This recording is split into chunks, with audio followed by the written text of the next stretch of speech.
यदि अभी तक आपने मेरे चैनल को सब्सक्राइब नहीं किया है तो तुरंत सब्सक्राइब कर ले ताकि आने वाली वीडियो का नोटिफिकेशन सबसे पहले आपको मिले। महाकवि कालिदास की कहानी।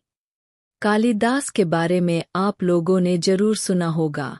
वो संस्कृत भाषा के महान कवि और नाटककार थे।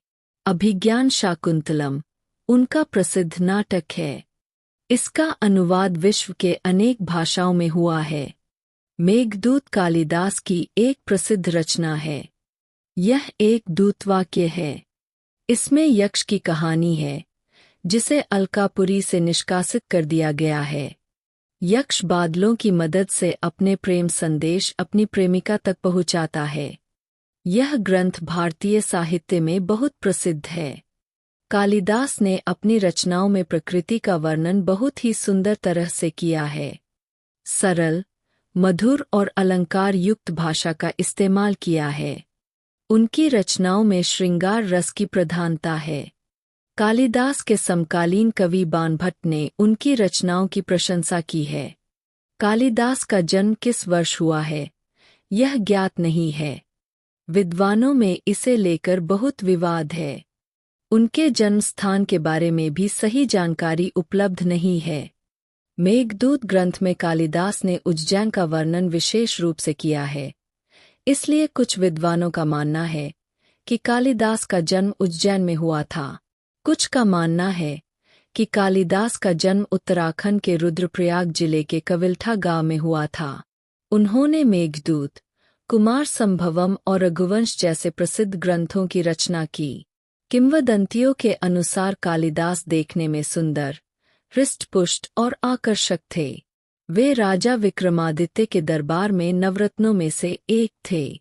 विद्योत्तमा से विवाह कालिदास के जीवन की प्रमुख घटना थी। ऐसा कहा जाता है कि वह शुरू में अनपढ़ और मूर्ख थे। विद्योत्तमा को अपने ज्ञान पर बहुत घमंड था। वह एक राजकुमारी थी। उसने यह प्रतिज्ञा की थी कि जो पुरुष उसे शास्त्रार्थ में पराजित करेगा वह उससे विवाह करेगी। बहुत से विद्वान विद्योत्तमा से विवाह करने के लिए आए परंतु पराजित होकर चले गए। सभी विद्वान मन ही मन विद्योत्तमा से प्रतिशोध लेने की सोचने लगे। वह किसी ऐसे व्यक्ति की तलाश कर रहे थे जो उसे शास्त्रार्थ में पराजित कर सके। एक दिन उन्हें एक पेड़ पर एक व्यक्ति दिखाई दिया। वह जिस शाखा पर बैठा था उसी को काट रहा था। विद्वान समझ गए कि यह व्यक्ति बहुत ही मूर्ख है। उसी समय उन्होंने उसका चुनाव विद्योत्तमा को पराजित करने के लिए कर लिया। वह व्यक्ति कोई और नहीं बल्कि स्वयं कालिदास थे। कालिदास का शास्त्रार्थ विद्योत्तमा से कराया गया जो मौन होकर ही हुआ। शास्त्रार्थ के दौरान विद्योत्तमा ने कालिदास को एक उंगली दिखाई जिसका अर्थ था कि ब्रह्मा एक है, परंतु कालिदास ने समझा कि वह कह रही है कि उनकी एक आंख फोड़ देगी। इस प्रश्न के जवाब में उन्होंने अपनी दो उंगली खड़ी कर दी। कालिदास का अर्थ था कि यदि वह उनकी एक आंख फोड़ेगी तो वह उसकी दोनों आंखें फोड़ देंगे। परंतु विद्योत्तमा समझी कि सृष्टि में ब्रह्मा और जीव दोनों है, इसलिए वह संतुष्ट हो गई। फिर उसने अपनी 5 उंगलियां खड़ी की जिसका अर्थ था कि हमारा शरीर 5 तत्वों से मिलकर बना है।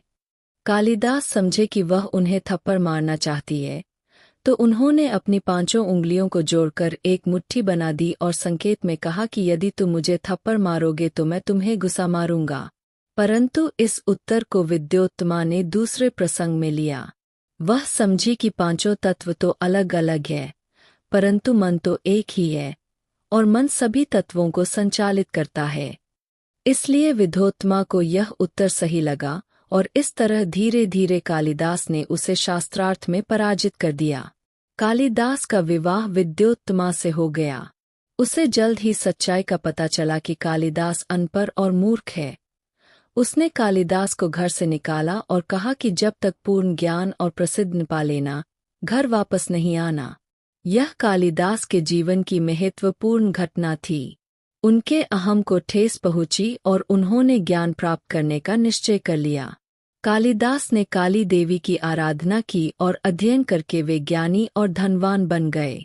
ज्ञान प्राप्ति के बाद जब वे घर लौटे तो उन्होंने दरवाजा खड़का कर कहा, कपाटम उद्घाटे सुंदरी, दरवाजा खोलो सुंदरी। विद्योत्तमा ने चकित होकर कहा, अस्ति कश्चिद वाग्विशेष, कोई विद्वान लगता है। वे अपनी पत्नी को अपना गुरु मानते थे। महाकवि कालिदास के जीवन के कई ऐसे प्रसंग हैं जिनमें सुखी जीवन के सूत्र बताए हैं। वे बहुत ज्ञानी थे, लेकिन एक समय उन्हें इस बात पर घमंड हो गया था। इसके बाद एक महिला ने उन्हें समझाया कि ज्ञान के साथ घमंड नहीं होना चाहिए। यहाँ जानिए पूरा प्रसंग।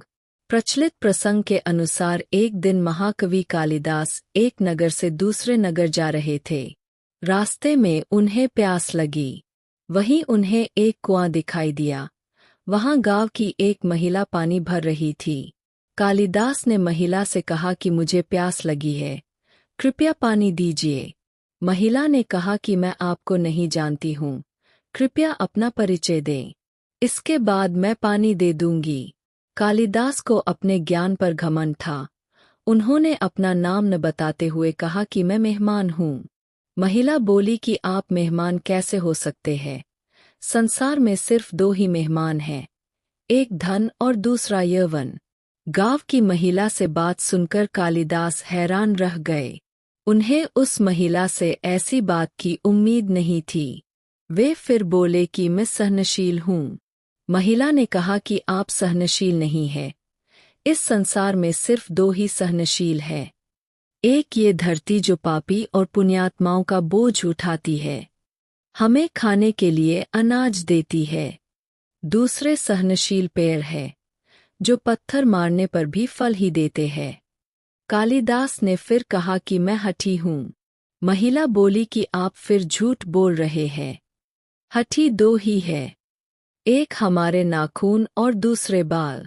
इन्हें बार बार काटने पर भी फिर से बढ़ जाते हैं।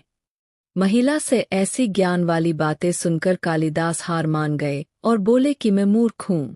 इस पर महिला ने कहा कि मूर्ख भी दो ही है, एक राजा जो बिना योग्यता के भी सब पर राज करता है, दूसरे दरबारी जो राजा को खुश करने के लिए गलत बात पर भी झूठी प्रशंसा करते हैं। अब कालिदास महिला के चरणों में गिर पड़े और पानी की याचना करने लगे। तभी महिला ने कहा, उठो वत्स। कालिदास ने ऊपर देखा तो वहां देवी सरस्वती खड़ी थीं। देवी ने कहा कि शिक्षा से ज्ञान मिलता है, न कि घमंड। तुझे अपने ज्ञान का घमंड हो गया था, इसीलिए तेरा घमंड तोड़ने के लिए मुझे ये सब करना पड़ा। कालिदास को अपनी गलती पर पछतावा होने लगा। उन्होंने देवी से क्षमा याचना की। देवी प्रसन्न होकर अंतर्ध्यान हो गईं। इसके बाद उन्होंने कभी भी घमंड नहीं किया। यदि यह वीडियो आपको पसंद आई हो तो आप इस वीडियो को लाइक करें, कमेंट करें और साथ ही अपने इष्ट मित्रों के साथ शेयर भी करें।